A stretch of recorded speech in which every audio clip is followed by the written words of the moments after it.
GM, GM, Vagobond Media, good morning. I am CD Demitio, joined by co-host Riona Morgan, who is editor-in-chief of Vagobond Magazine, and E.R. Donaldson, the managing editor of Vagobond Magazine. We are here today to talk about Web3 writing and Web3 writers. We hope that a bunch of other folks are going to join us. We see a few coming into the house. Riona, how are you today? Oh gosh, I'm so good. I'm so happy to be here. I've been out of town for a little bit away from my desk, and I'm trying really hard to get caught up. And I feel like the space is on fire. I'm just like, everywhere I turn, there's a new opportunity. There's a new thing to look at. There's a new sense of energy. And so, yeah, I am great. And I'm so happy to be here. And I'm so happy to be here with all of you. So hello. ER, what's happening with you, my friend? How's it going? Hey, it's a beautiful day. I'm really excited to be back here. I've missed you guys the last couple weeks while I've been out and about dealing with other things here. So great to be back. Looking forward to the conversation. We've got a bunch of cool stuff on deck today. It's going to be amazing. First of all, I want to welcome and say hi to our friend GW. That's GW the Lab Rat. George Washington, just GW for short. He's one of the last living lab rats from the human cryo sleep trials of the 2020s, and he is trying to find his way in Gutter City. What does that mean? Well, maybe I should let you tell us. GW, how's it going? Welcome. Yeah, thanks for the welcome and the hilarious introduction. I've actually never been to one of these spaces, so I'm really happy that you brought it to my attention. I should have been in here for the last couple of years as I was writing about the last lab rat. So I definitely appreciate the invite.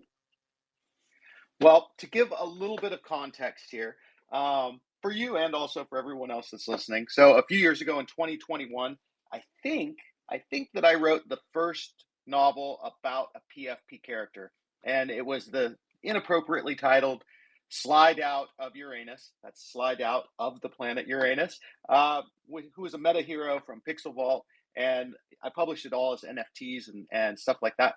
But what we have in common here, GW, is that we're both gang members, Gutter Cat Gang, and you've written what I'm pretty doggone positive is the first novel of the Gutter Cat Gang, right?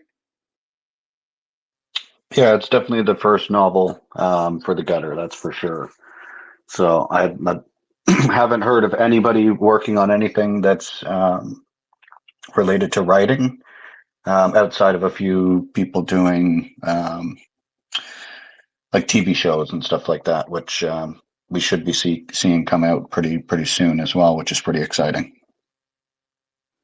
It's super exciting. And for those of you that don't know, Gutter Cat Gang is one of the OG NFT projects on Ethereum. There's only 3,000 gutter cats, plus there's gutter rats, which I think you can figure that part out. Plus there's gutter dogs. Right now there's a big clone burn going on because there's a lot of like renewed energy in that.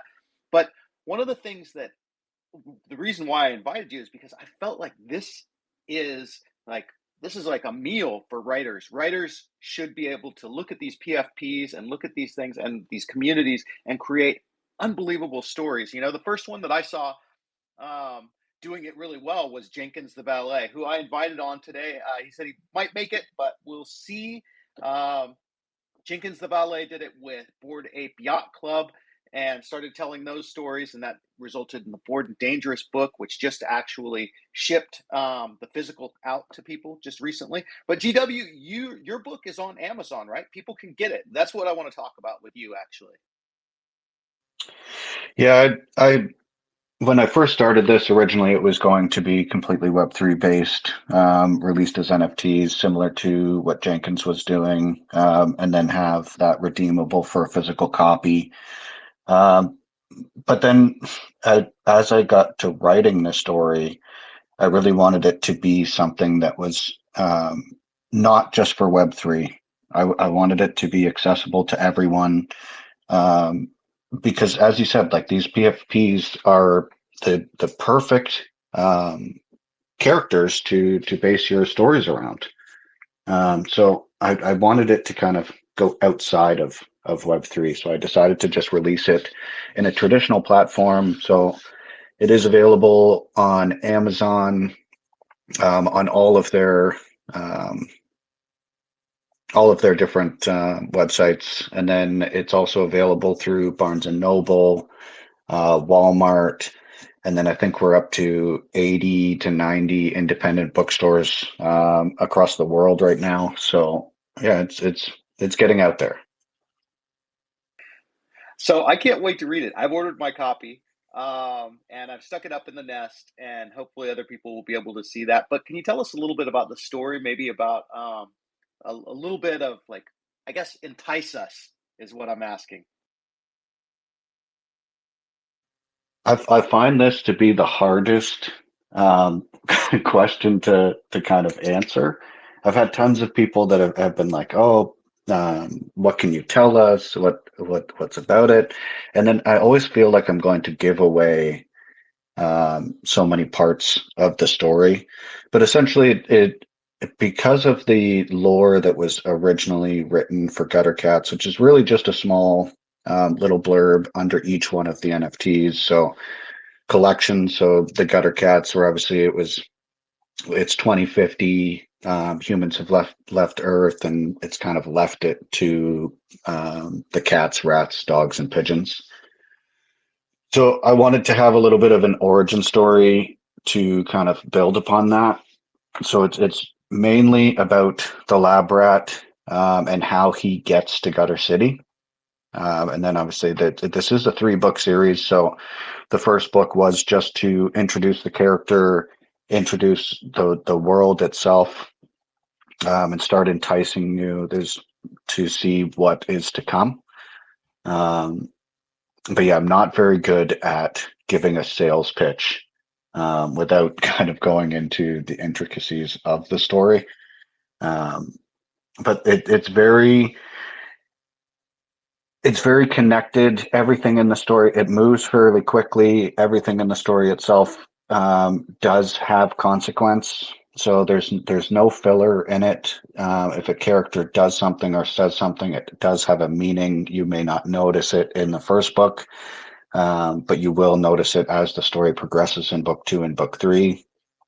But obviously, each individual book is digestible as a single read. It feels like you almost complete a storyline. So it's not like some book series where you have to read book 1 before you move to book 2. They are digestible as individual stories. But I hope that helps as a sales pitch, because I am terrible when it comes to giving a small blurb about the book. Hey, we're all familiar with that. I mean, we're all writers, and I think we didn't choose to be marketers, but in the world that we live in, we all kind of have to be marketers too if we want to sell our writing. I did have one question. I see E.R. Donaldson has his hand up, but I wanted to ask you one question before we go to that question, and that is, did you use other PFPs? Like, did you use just the PFPs that you owned, or did you use other people's PFPs? And how did that process work if you did?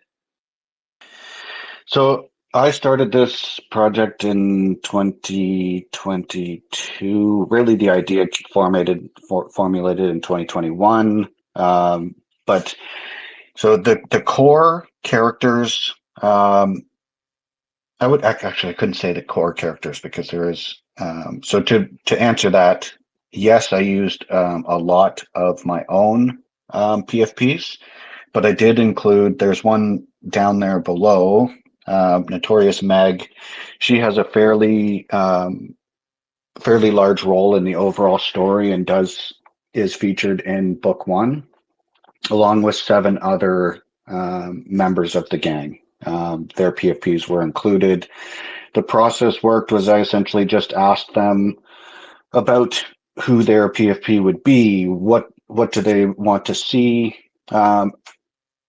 I think as I move forward, there's a more that I can kind of give to people to help, but that's how I did it in the beginning. And so there was about 8. Now, unfortunately, some of those assets have been sold. And now we're down to 2 people that still own that same PFP that was included.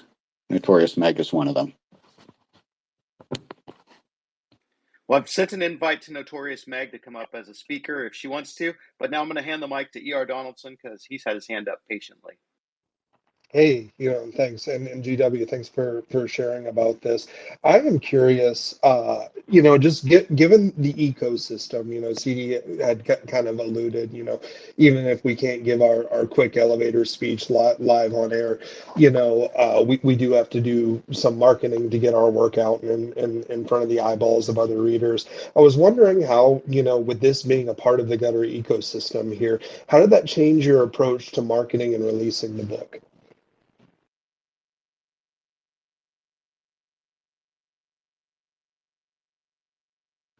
Give me one Uh-oh. second, Rick.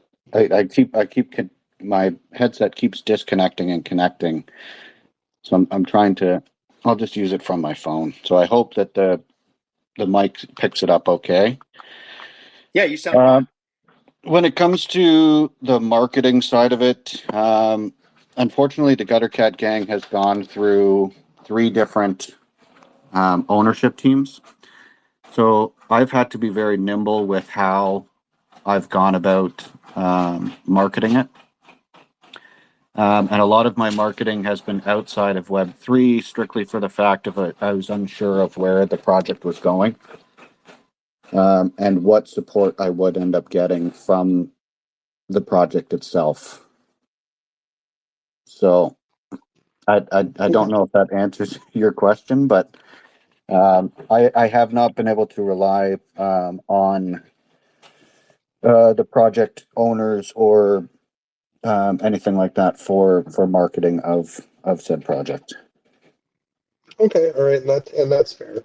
And I missed it if you said it earlier, but are you looking at any Web3 releases of the contents of your novel? I think for now, just the way that now the Gutter ecosystem has been bled dry of liquidity over the years with various drops, NFT related drops. That has kind of changed the sentiment of the community itself. So I think for the book 1, book 2, and book 3, I will release in regular channels, and then for the box set, once the series is completed, we'll see where the sentiment is around the Gutter community itself, and then I may release that as a claimable NFT for the full box set. Now that could change. The sentiment could change fairly quickly. We know Web3 changes every day. And if I see by the time that I'm done writing and editing book 2 that's the way that it should go, then I'll think about re-releasing it. I do have multiple covers, so I could potentially do, when the book 2 releases, I could do a re-release of book 1 at the same time as a package, as an NFT, and then they have exclusive cover art. And then obviously could potentially have signed copies or things like that could be released as well. All right, very cool. Well, thanks for sharing. And I mean, please do drop back in over time to let us know how these are going and how your thoughts are evolving. I mean, we're early days, and I think we're all looking to figure out how to crack the code of this space. So, very interested in your experience. Looks like Brianna's got her hand up next. Thank you, ER. Hello, GW. It's very nice to meet you. I am so curious. There's been several projects that have kind of been on the fringes here with people writing or thinking about writing about PFPs. And I'm so intrigued by your approach. And I'm really interested in possibly if someone were to jump in and want to do something similar for a community that they are part of, or if they see PFPs, sort of fan fiction kind of thing, what would be some start out advice that you would give to people? Like if you could start the project over, what were things that you learned along the way that you might want to share and say, try this or do this or think about this as you progress through the process? I think first and foremost, don't take as long as I did. the the time that it bringing it to market, people are very excited in the beginning, but they don't understand that writing a quality story does take a significant amount of time, especially if you want something that is going to be digestible outside of the project. So that would be the first thing. The second thing, um, I, I I don't really think that there's. I'm just trying to think. That's because really I wouldn't change anything that I did, um, outside of the amount of time that it took to bring it to market. Um,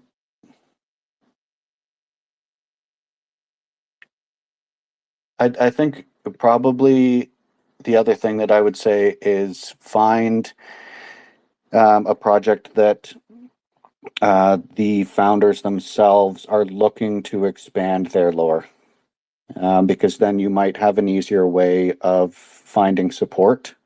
Um, I went about this completely on my own, so having some other people that will have interest and may help you build your world and your story based on what they plan to do.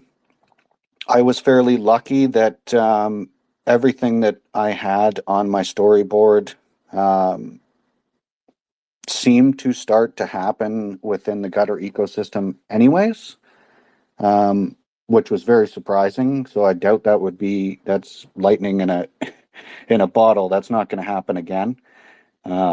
So that's kind of really where I would suggest to look is find people that are looking to expand the lore of their project, and hopefully you resonate with that PFP at the same time. Excellent, excellent. Thank you so much for your insight. We're so happy that you've come to visit. And yes, I want to echo what ER said about coming back and being part of this and helping us know where you are in your process and also giving us an opportunity to help promote you. We would love to do that. Thank you so much. Yeah, I definitely appreciate it. You will be seeing me quite frequently. I wish I had known about this when you guys first started it. I've felt very alone, so this is this is great. I've found some people, so I definitely appreciate it. Well, you are always welcome here. And I do want to say that for anybody who feels similarly, and also for you, we all met each other through a couple of different places. So the first is PageDAO. And I highly recommend that you join PageDAO, get in that Discord. It's all writers, people that love Web3 and publishing. There's a lot less focus on PFPs and that type of community, but a lot more focus on sort of the different platforms that you can use and the different innovations and technology that's coming out. But we also do focus on writing.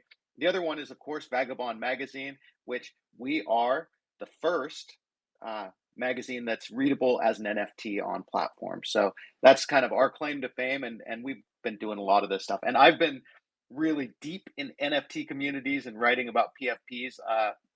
I completely relate with what you're saying because when I wrote Slide Out of Uranus, uh, the community at Pixel Vault, the leadership of the community, they were they were really not supportive of uh, people using the IP, and they came out with a license, and the license made things weird, and we had to like navigate through that. And to a certain extent, there were some really great IP projects that came out of that community that the leadership of that community never really supported. And so I completely understand your struggle there. Next, in terms of promoting your work, something that all writers either love or hate, and I'm going to guess that you're, you're possibly in the second camp, but we'll find out in a second, and that is can you read us a little excerpt of your work? We would love to hear you read just a little bit of your book, and it could be just an introductory paragraph or a page or something like that, just so we can kind of get a sense for it. And that is, when it comes down to it, probably the best way that a writer can promote their work, in my opinion. But would you do that for us, GW? Typically, I would definitely say I am the latter. But I could potentially read. Should I read the first couple pages, or should I read just an excerpt from like the first chapter or something? We'll leave it up to you. What do you think is going to reflect your novel best? Um, Don't feel pressure. If you want to just read a couple paragraphs, that's totally cool. yeah, definitely feeling some pressure, but I could start with just like the first couple paragraphs just to start. It is kind of an introductory story, so obviously it is written in first person. So it would be good to kind of just start from where, and please chime in and stop me if I go too far. I'm also not very good at standing up and reading in front of people, and I know this is different, but still feels the same. So bear with me. Normally, you hear a slow, drawn out tale of how a town decayed and lost its soul through years of hard times, but not my hometown. Did I just get disconnected? Nope, we're just listening. Oh, okay, sorry. It my phone beeped as if I got disconnected. I It thought you happened. I Yeah. thought you were just going to stop at that point, and I was like, "Oh, No, no, he no, had to no, no, stop no, no, after no, a no, no, sentence." no, no, Okay. no. It was a It great book, though. yeah, exactly. But not my hometown. It happened quick, in the span of 3 nights to be exact. My friends and I would run around outside, playing hide and seek, dipping and diving through the cobblestone streets after a long day. We would head to the center of the school field, sit under the stars, and tell stories about what we would do and where we would go, and the adventures we would take when we grew up. They seemed completely achievable, if not inevitable, at our young age. The only thing that would bring our dreams to an end would be our parents calling us in for the night. How naive we all were. We believed this world was nothing but sunshine and rainbows, great cheese and endless crackers. It is not. Well, not anymore, that is. To be completely honest, I haven't seen any of my friends in years. None of them lived the life we dreamed, not even one. We'll get to exactly when the bubble of innocence burst and when our dreams in town died, but first let me introduce myself.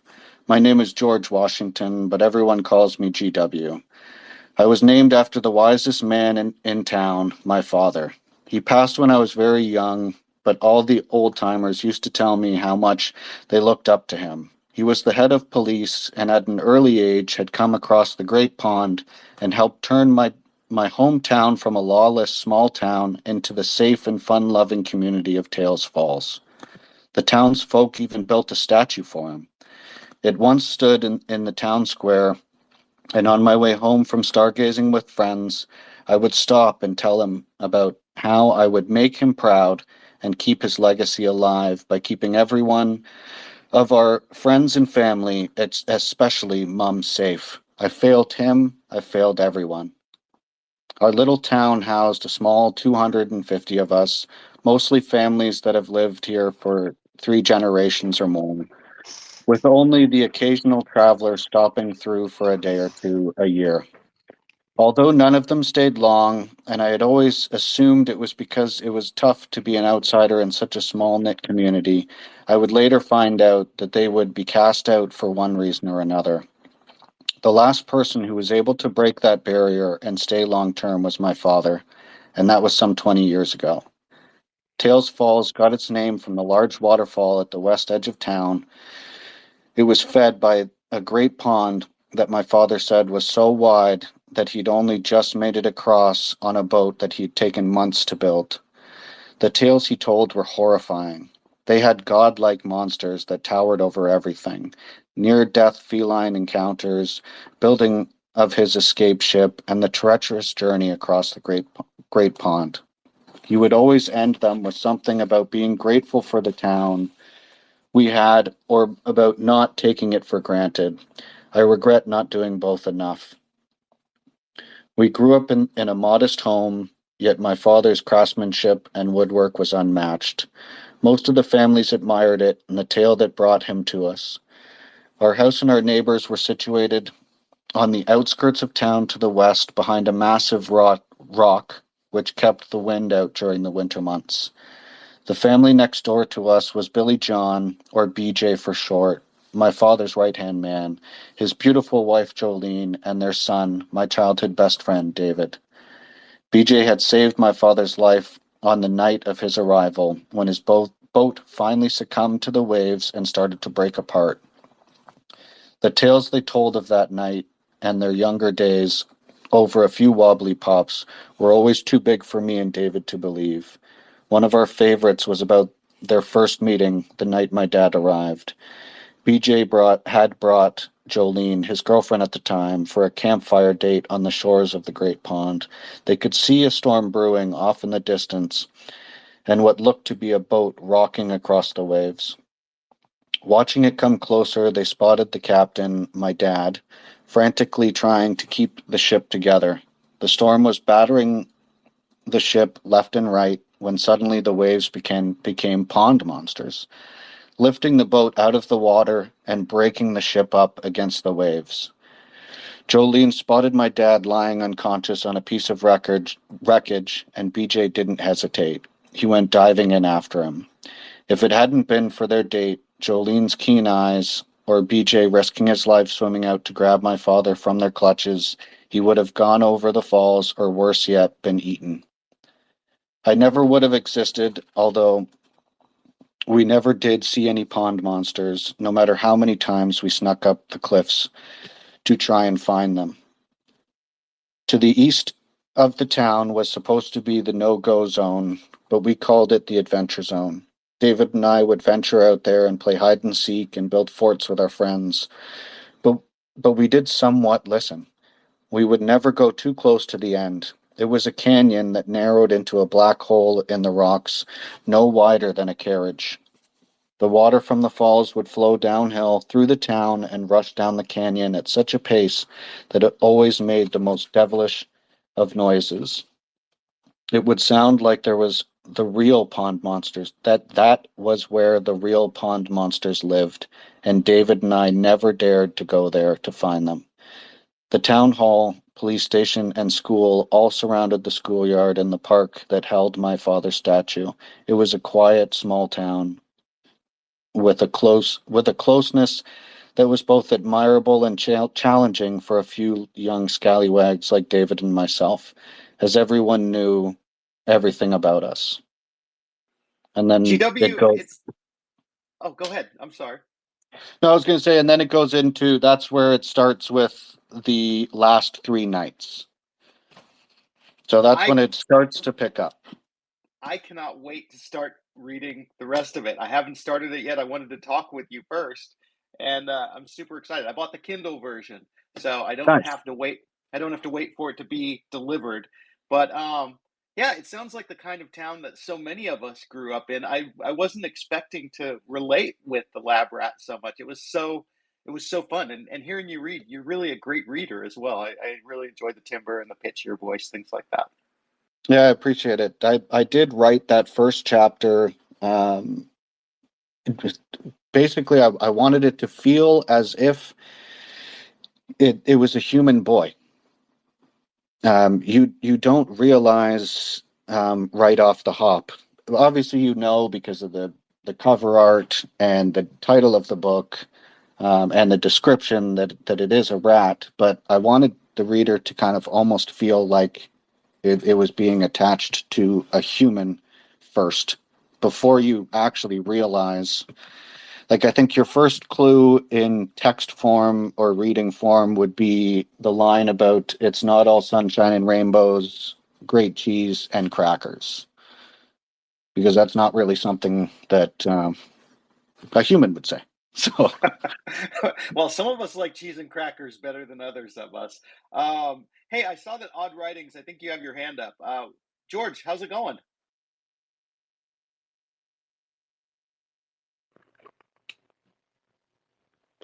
He's jumping back on stage here. 1 second.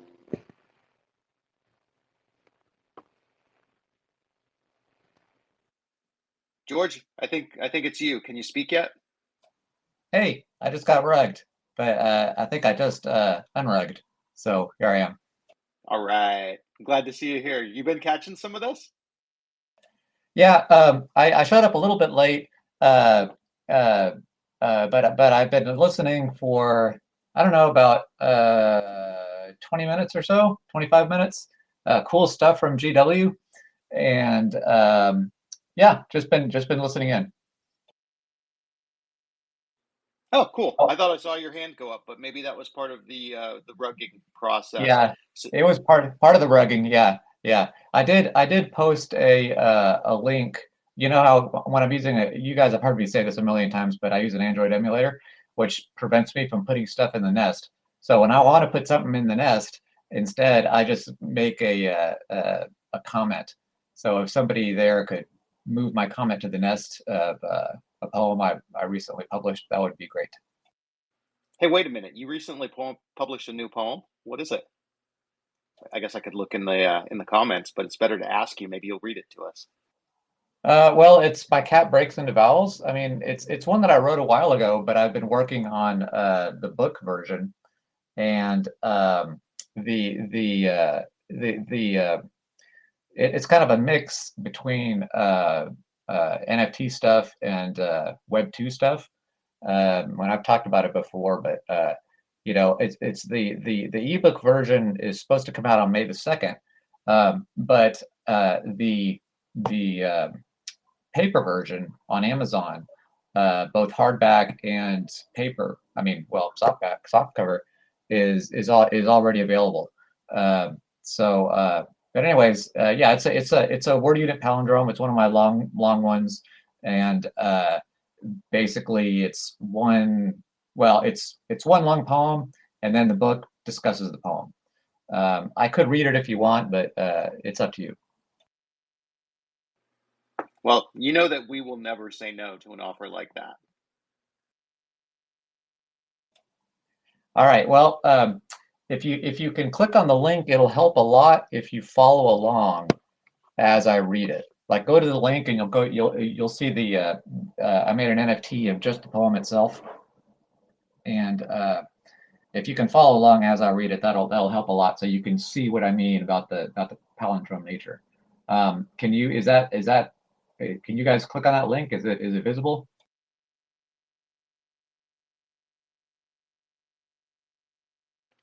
I can, but when I clicked on it, it took me to the other page, and then I couldn't turn on my mic. But yes, we can click on it. It works. All right. Well, I'll go ahead and start reading, and then I guess you guys can look at it later. So my cat breaks into vowels. Rising up, give to live spirits all rats dead. In remainders of division is religion bred. Into loaves multiplying by millions dove the feeding fishermen, peaceful. Love, bleeding hearts for bleeding sheep, shepherds upwind will not sense. They that hunt, that they pray, protect themselves, to sing some day the song of ferrymen becoming mortals. Harper's Diana guards, by thickening thickets all around, arrows leaping wildly among young leopards, spotting in startled stares. Fast, listen, whistling missiles, feathered by feathered men, Sebastian's saint consume.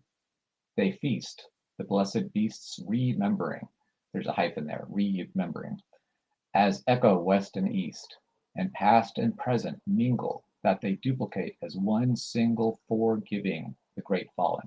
And again, forgiving has a hyphen between for and giving. Okay, so falling the word falling there is at the center of the poem, which you can see if you're looking at it. Falling is the opposite meaning of the very first word, rising. So that's kind of cool. But then, so I'll continue reading now from falling. At this point, we're going to start going backwards. Okay, so here we go. Great the forgiving single one as duplicate. They that mingle present and past and east and west echo as remembering beasts blessed the feast they consume. Saint Sebastian's men, feathered by feathered missiles, whistling, listen. Vast stairs, startled and spotting leopards young, among wildly leaping arrows around all thickets, thickening by guards. Diana harbors mortals becoming ferrymen of song, the day some sing to themselves, protect, pray, that's in quotes. They that hunt, that they sense not, will wind up shepherd's sheep, bleeding for hearts bleeding. Love the peaceful fisherman feeding the dove millions by multiplying loaves into bread. Religion is division of remainders and dead rats.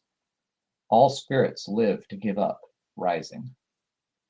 So that's the end, and yeah, like give me the little snaps of the fingers, and it's kind of dense, which is why the book I have written goes into some possible interpretations. I don't want to tell people how to interpret it, of course, but it gives some essays and lots of illustrations as well. And anyways, I'm not very good at speaking about it, so I'll just kind of leave it at there. Hey, I just want to reassure GW that no rats were hurt in the making of this palindrome poem, right, George? This is absolutely correct. I have much respect for rats, and in fact, rats are essential to the poem because the poem's actually about religion. Well, it's not about this or that or whatever, but think of when a cat brings you a present. You know that the cat's been running around and he's eating a rat and he brings you the present. That's sort of like a religious offering. Okay, so the rats are certainly very important. I don't want to sully the reputation of these rats. Rats are wonderful. GW, just want to check in with you. You okay after all that? I know that must have been hard. No, that all rats are dead hit me hard. That was tough to hear. Yeah, well, for me too. But you know what? We made it through it, and it was just figurative speech, right? I hope so. My God, we are going through today like nobody's business. I saw that Epic Dylan is here, and I'm hoping that he will update us a little bit on what's been happening with PageDAO, because there is a lot always going on with PageDAO, and Epic Dylan is at the forefront with his Skunkworks projects and all of the crazy things that he is constantly doing. Dylan, can you talk? I suppose I can speak a little bit. Can you hear me? Yes, sir. Perfect. Well, it's always better to be speaking and be heard than to just meaninglessly shout into the void. So, all right, yeah, there's quite a bit going on with PageDAO. We participated in Deploy on VGen Week. We did not win a prize there, but we did learn a lot of stuff. So it's kind of like winning a prize because we're going to be able to make our own technology in ways that we couldn't before. So that's really cool. I'm kind of getting into the dev side of things, in a deeper way than I have before. And so it's really cool to kind of see how some of this stuff works under the hood. Really, truly, I should probably stop there, though. We've got a lot of stuff in the works, but I'm not really trying to, spill the beans early on just exactly what form any of that's going to take. No problem. I will spill the beans on something. So at Vagobond Media, we started looking at Vagobond magazine pretty closely, the editorial staff and the senior editors, and we looked at that and we said, you know what? Maybe we've reached a little bit of a plateau on what we can do with Vagobond magazine. Who could do this better? And our decision at VM was that we thought PageDAO could actually take the reins of Vagobond magazine and push it further than we're able. So we voted on it as a DAO at VM DAO, and we decided to offer Vagobond magazine and vagobondmagazine.com to PageDAO. So we created a very favorable acquisition offer and put that in the table. Right now, if you're a PageDAO member, you can go into the PageDAO member section of the PageDAO Discord and you can see the entire PDF of that. We recommend that anybody who's a PageDAO member go and read that, share your thoughts, because obviously it's a DAO, so the DAO will be making the decision on that. But we think that that is the way forward for Vagobond Magazine. And don't worry, Vagobond Media is not going anywhere, but we do feel like PageDAO is better suited to take over the reins of Vagobond Magazine. And speaking of taking over the reins, for no particular reason whatsoever, I see that Mike from Meta Builders is here on the stage with us. Mike, can you talk? Yes, sir. I think I just learned how. No, I'm just kidding. Yeah, I mean, I don't have much to say. I was going to mention to Odd Writings that we have 1 day left, or today's the last day at PageDAO for the Poetry Month submissions. If you want to submit that poem, I would highly suggest it. I just got off work, too. Head is somewhere else. Yeah, thanks for that. I actually did exactly that yesterday, last night. Nice. So Riona will see it in her inbox. Sweet. Excellent. Thank you. Thank you, Odd Writings, for doing that. That's wonderful. And I will pin Up in the Nest because everyone is welcome if you've got a poem hidden away or a poem that you would like to write. Please just feel free to jump in and make your submission. We have some really wonderful things planned for celebrating the people who have submitted and the poems that they have shared with us. And so come be part of it. Thank you. Yeah, all that poetry talk, man. It makes me remember that today is the last day of National Poetry Month. I gave myself an assigned task of writing a poem and publishing it as an NFT every day of the month of April, which I succeeded. Somehow though, I got ahead of myself one day and I started publishing I missed the 28th and published the 29th on the 28th and the 30th on the 29th. So today I've got the final poem published, which is not surprising, I think, to you guys. I'm going to read it to you. And it is from the 28th, but I like it. It's the second most rare poem in the collection. There's only 3 of them available. 2 of them have been sold. So actually, there's only 1 available. And it's called Lotus. No, and a little bit of background. So these poems, I look at everything that happened that day, birth, history, important events in pop culture and culture, and I try to tie all of those together into the day itself. So these are a little bit like a day in history with also sometimes looking at the number as well. So with that, nothing further, here is Lotus. April 28th, oft overlooked, mutiny on the Bounty, the deed and not the book. Dark side of the moon, jail can't hold the kid, Mussolini shot dead with mistress, Port Arthur dark day slid. Nichiren begats Namyoho Renge Kyo, Japan reborn, Saddam too. My, how that boy did grow. Short and sweet. That's it, you guys. So, does anybody want to take a crack at seeing what they might be able to pull out of that as some of the events of that day? I like to make them a little bit cryptic.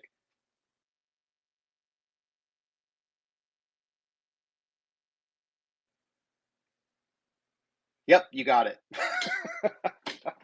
Okay, so what is everybody else's 28th or 30 days of the month of poetry look like? Does anybody else do any challenges or things like that?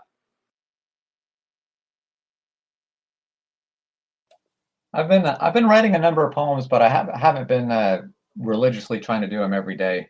I mean, it's part of experimenting with the Scent platform, and those poems are like really small. They're just like like really really small, and just playing around with those.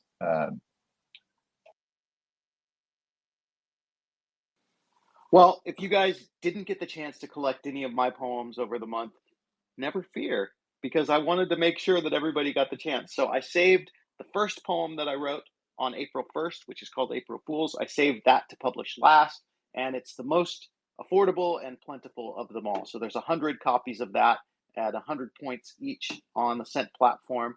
And maybe I should post up into the nest my Scent with that cheap one for everybody so that they can get it. But in the meantime, I'm going to hand the mic to Riona or ER and let them talk about what they're ready to talk about.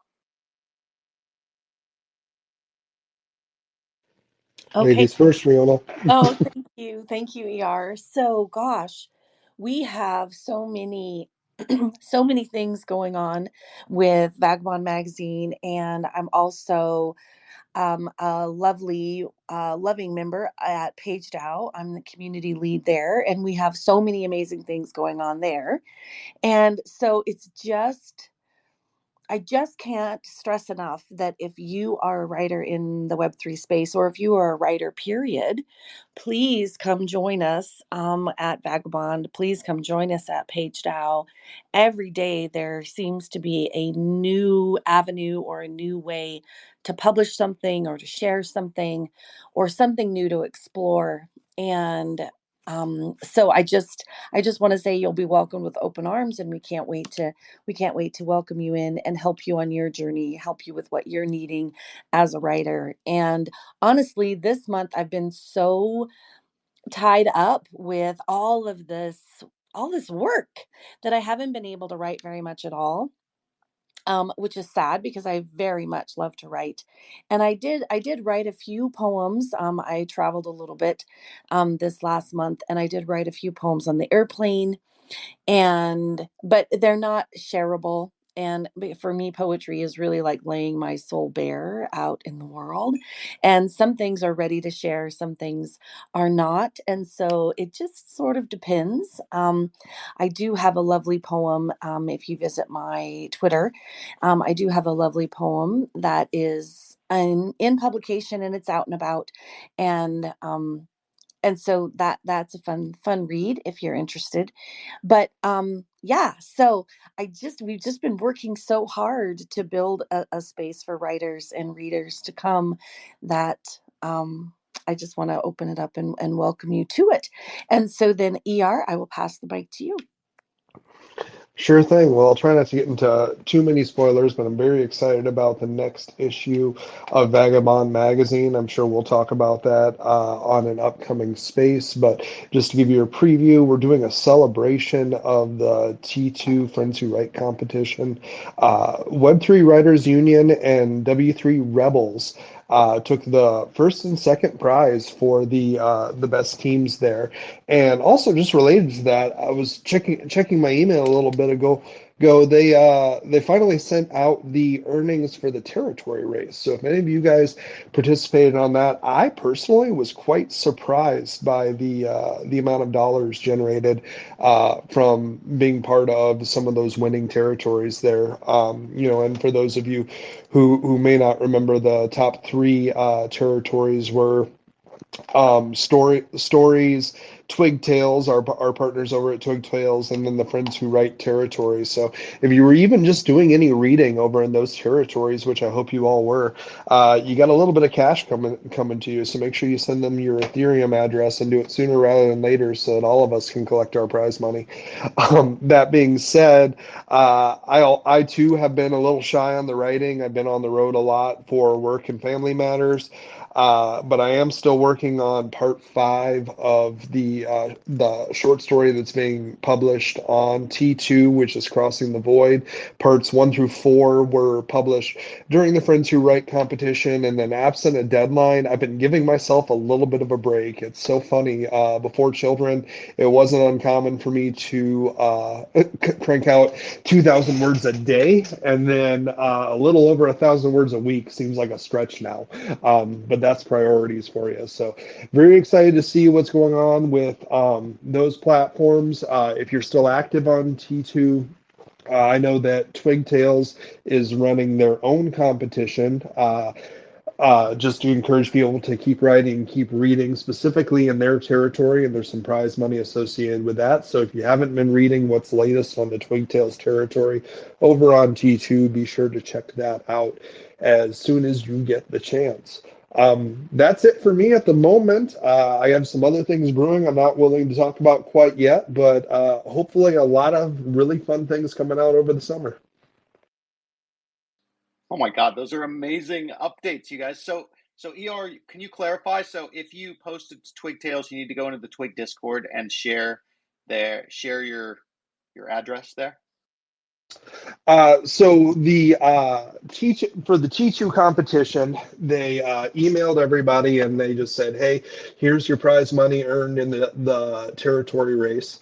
So check the email inbox that you signed up with, and just reply back with either your bank account info or your Ethereum address. And they, in my last conversation with Launchu, she said that the prize money should be distributed mid-May, is currently the expectation. As far as the Twigtails competition, if you are just writing on T2 in the Twigtails territory, I believe they're doing their own internal calculations for how much reading and writing has been done in the space for the duration of their competition. I want to say that it wraps up either at the end of the week or maybe as soon as tomorrow. I would have to jump on their space to think, but or to confirm. But if you go over into the Twig Discord, they have an announcement posted related to their private competition. It's not being sponsored by T2. It's just by Twigtails.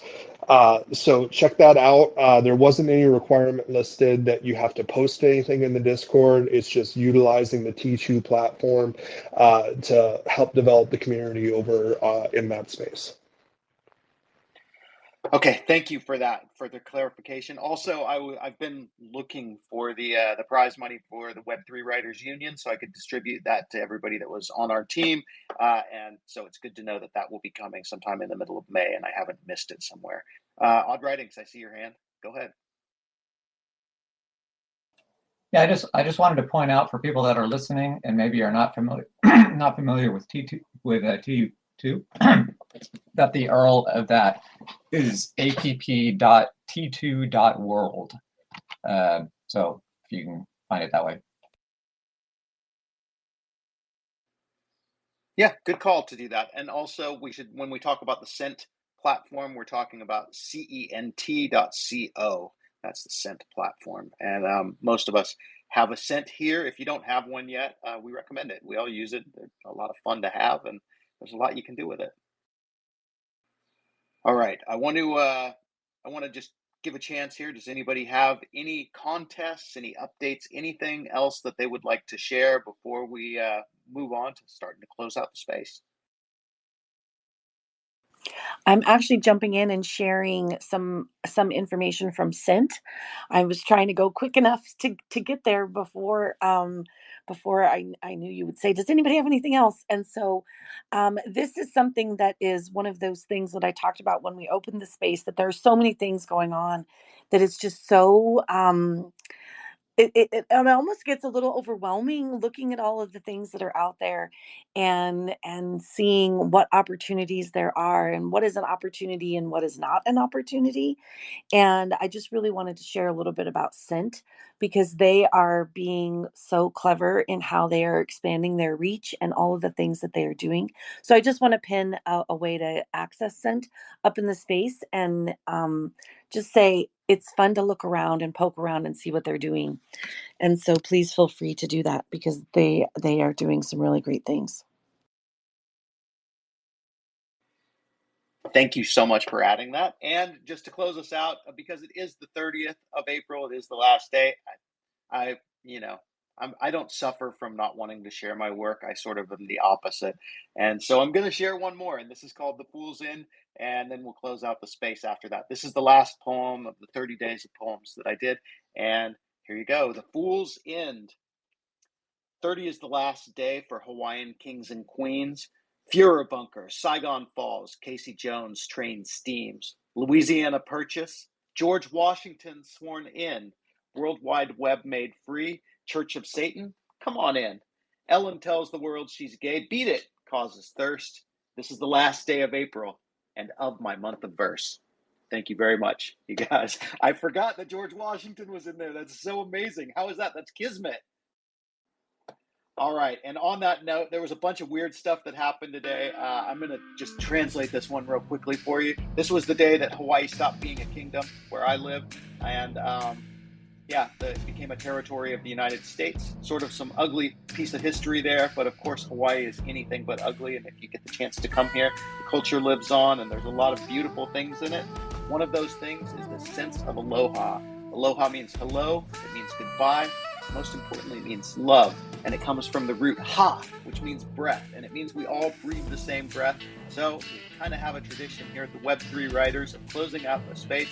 Everybody who's on the stage or wants to be on the stage can open up their mic and say aloha to the world. So at the count of 3, we'll just open up our mics and we'll say aloha. Actually, does anybody want to come up on the stage? GW, I'm going to invite you up here before we do that. Just if you're still listening, if you're still here. Wait a second, see if you accept. But we'd love to have you be a part of our aloha to the world. Sashi, we got you. Let's see, we sent out the invites. Indefatigable. Ideas, we've never heard you, but we'd love to have you up here. And we're so glad you always show up. Okay, so count of 3. 1, 2, 3. Aloha. Aloha. Web3 Writers is brought to you by Vagobond magazine and published on Apple Podcasts through the Substack app. You can find all the episodes on Apple Podcasts or at Vagobond, vagobond.substack.com.